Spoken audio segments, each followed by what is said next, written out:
Hey, what's up, guys? It's Goon here with Goon Alerts, and I'm here with Jenny.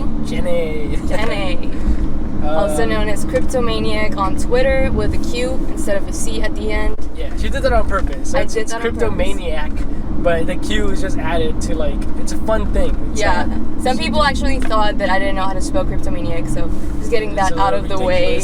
Yeah. It's a little obvious, like. So anyways, I'm gonna go ahead and ask you some questions because you've been in crypto for a while, and you're one of the only females I know personally that has been doing crypto and like has been killing it actually. Thank you. Yeah, I mean, definitely I feel like there's a lack of women in the industry, but yeah, I started getting into crypto around 2015. Everything was pretty cheap compared to now, so it was easy for me to just throw some money in. And once I saw that it grew so fast, that's when I started really committing to studying cryptocurrencies. And honestly, what got me into cryptocurrencies was the principle, what it represented to help have a distributed wealth system, basically. And once I found out what blockchain can do for societies, that was it. That's what really got me hooked with crypto. All right, so I'm going to start with the question. So the first one was, I guess you kind of answered it, but I'll still mention it. When did you start investing in crypto? I started in 2015, and it was actually really weird. Some guy owed me money, and he's really into, he was really into crypto. I didn't know about it yet, so he was like, hey, I'll just pay you in Bitcoin. And I was like, yeah, whatever, that's fine. So I got it in Coinbase, and that's when I started to getting familiar with the prices, with the main coins, and I just left it there. And then it grew, and I was like, okay, this is for real, this is a real way to get money. You're like, I'm gonna start investing in this. Yeah, so I started investing, I started doing my own research, and that's how it started. Dope. Alright, so the next question that I have for you is, what has been your biggest returns and what coin? So, obviously Ethereum, when I got into it, was less than $10, so that's obviously a huge gainer for me. I really love Ethereum. It's a really solid coin. However, my biggest gains were with altcoins. I believe one of my biggest ones was 1,000% return on my investment with Cardano. That's ADA, right? Like the ticker. ADA. It exploded. It exploded, and it was one of those trades where I profited, I sold at the top, and I got out of it. Right now I think it's sitting at 30 cents around. I sold at $1.33, something like that. Yeah, it was a huge trade for me. Yeah, you were the ones holding from the very start. You believed in it. I remember you talking to me about it. So when you're in trading, do you focus more on fundamental analysis or on technical analysis? For me, it's definitely about the fundamentals. Why? Because I didn't start with stocks, I didn't start with Forex, which is huge with TA. So my first market investing, it was crypto, and without fundamentals, in my opinion, you're lost. You're completely lost. You end up investing in shit coins and projects that promise things that they don't really deliver. So I was huge on fundamentals. I always make sure to check the team, to check the community, make sure they're active on Reddit, Steemit, that they communicate with the users and investors. That's super huge for me. I always read the white papers, make sure they have a roadmap.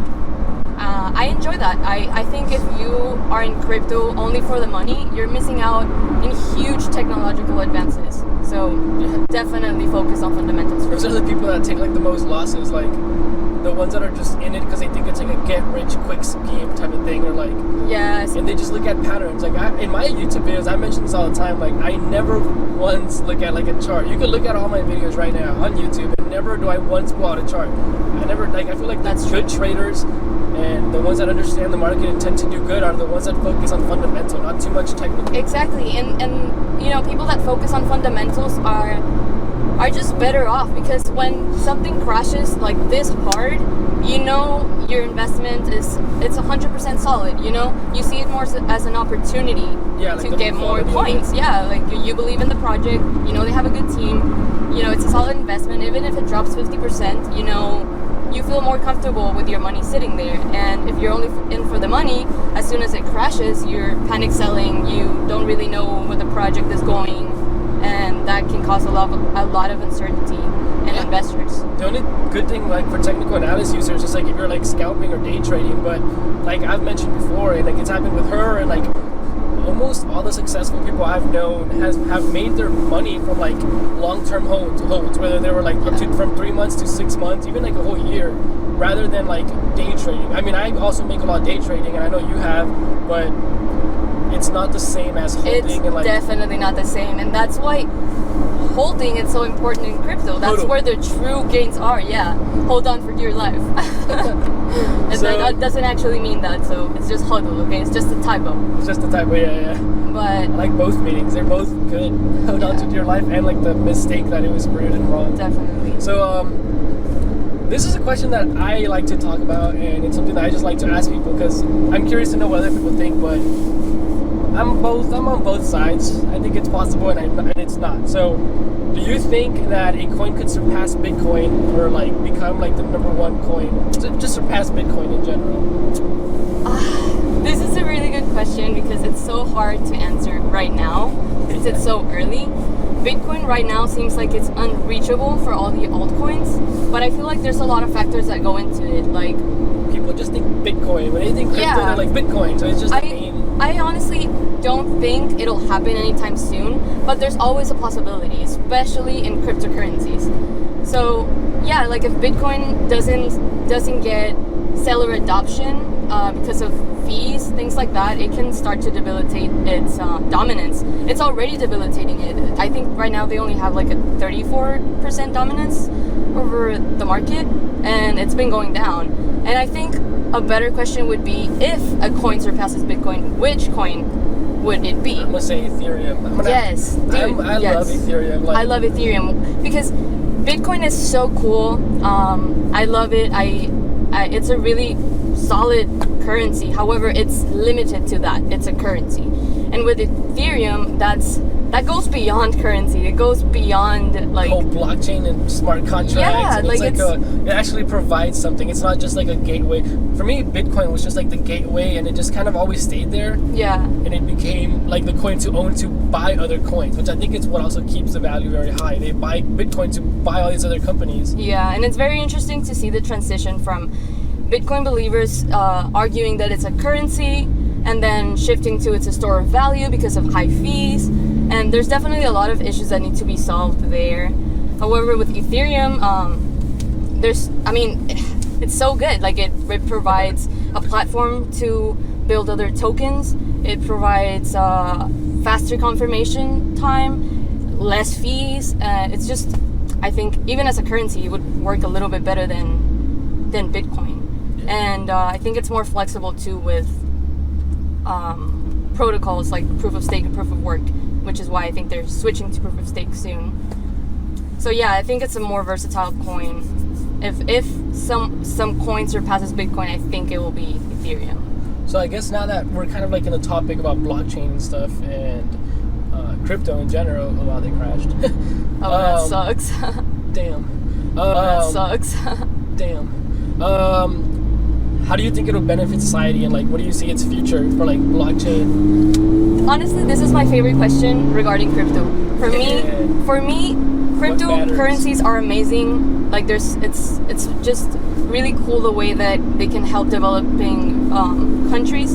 However, when we talk about blockchain, that's a whole different like ballpark. You know, they have so many uses, and they can disrupt a lot of industries. For example, like in Mexico, there's this initiative to prevent voter fraud with blockchain, and that's huge. And if you think about other industries, they can just get rid of that third party, which is so harmful for developing, projects, and it'll be amazing to see how it transforms societies and a lot of industries. I believe almost any industry you can think of can be disrupted by blockchain or transformed by blockchain. Yeah, I don't know if you saw the SEC thing that we were watching that I had like live going on. Yeah. They actually admitted that the SEC got hacked themselves, and like they were actually they were both supporting like blockchain and like the technology that's coming, like both the courtroom or like the House, whatever, and the SEC, like, and they mentioned how it could have been prevented, and like all the hacking could have been prevented if they had blockchain technology and like all these like the security that they have, and like you said, it's very important because you could actually prevent like fraud voting thing. I've heard a lot about that too. That's just crazy. I just think it's coming, and I think the House themselves talk about how like it's like the next big thing, as big as like phones got. Yes, dude. Even if we look, for example, at the music industry, like a lot of musicians will tell you that it's so hard to get fairly compensated because labels take so much percentage of what musicians make. Imagine with blockchain, you as a songwriter or as a singer, you know, you provide this service, I guess, and with a smart contract, you can dictate how it's going to be used. You know, if it's going to be used for a movie, okay, this is how you're going to, you know, pay for the rights of the song. If it's going to be for a ringtone, you know. There's a few coins out there. I think music, vibrate. I don't know. There's actually a few like already going into that. It's huge. I think it's huge. Let's see. So this is going to be a little bit more of a personal question. It's just something that I'm curious, and I'm sure a lot more people are obviously curious about. So how do people in the investment world treat you, like as a girl? Like as a girl, how are things different for you? Okay, so in both, I guess, crypto and investing, just in the business world, I guess. Definitely, as a woman, it can be intimidating to go into the finance world just because we're so underrepresented. I've definitely had bad experiences where I go to an event and they literally think I'm just a +1, or I'm there because, you know, like a friend. Yeah. And, you know, they don't really ask for your opinion. They don't really even introduce themselves sometimes. I've heard some instances of like women had that issue. And I think that's super sad because women have so much more to bring to the industry. But I have to mention that most of my experience have been positive. Like most of the guys that I've talked to are super helpful and are willing to, you know, just extend their knowledge to me and to every girl. Give this guy some money. Oh God, I made a mess in there. You did. Yeah. Where's this guy? Oh. Hey, come here. Try to be nice. Oh, it's green. Yeah. They can wait. They can wait. Yeah, they got these. Here you go, man. Have a good day, man. Aww. Okay, so that just made my heart warm. Like, I actually carry that around in there, like, in every, like, I think there's like 10 grand in there, and every time I see someone that just needs help, I just help as much as I can. That's just the power of cryptocurrency, give dude. them $100. If you give money to the people will give it back. It's amazing. Oh, so okay, what I was saying is that most of the guys that I've interacted with are really nice and really helpful and are willing to teach and help. So, yeah, I mean, there's some bad experiences, but it's definitely getting better, and cryptocurrency is such a new space. So I think if you're a woman watching this, like, reach out to women and empower each other and learn from each other, and, you know, we can all contribute to this. Yeah, we definitely got to get more into topic in that, like in another video. Oh, yeah, I could talk about this all day. Yeah, I actually have a lot more questions, but I want to make this one a little shorter. So, I got to ask... Tell me about that shirt you have on. How did you get it, and where did it come from? That Spank shirt. Okay, so basically, it's a really interesting story. I've been looking into this project for a while, and basically what they do is they're trying to transform the porn industry, including blockchain, so they can actually, like the woman working there can actually get fairly compensated, and I think as a woman that's huge. Like, it's about time women in the porn industry get fairly recognized and compensated, and that's what they're doing. So I started looking into them. I actually followed Stephen McKee, he's the advisor on the project, and he's a super smart guy. I love what he does. And, you know, one day I was just looking at their marketing on Twitter, it's genius the way they market. I love their logo, so I just kind of asked. I was just like, hey, can I have a t-shirt? Like a minute or 2 minutes later, they're like, 50 retweets and we'll give her one. And I was like, holy shit, this is amazing. So finally it got there, and right away they sent it, and that's why I'm wearing it. I'm not actually a model for Spank Chain. Okay. But yeah, it's a really cool project, so check it out if you have time. My mic was over here falling. Let's see if I can snap it back on like park real quick. There you go. So yeah, that's how I got this shirt. I definitely need to buy more. I like it. Actually, and I love it. Super I love cute. the name The logo too. is so cool. It's like a spank. Literally, Yeah. it's like a spank. It's like naughty and cool at the same time. Yeah, Like, super cool. I like it. But yeah, that's how I got it.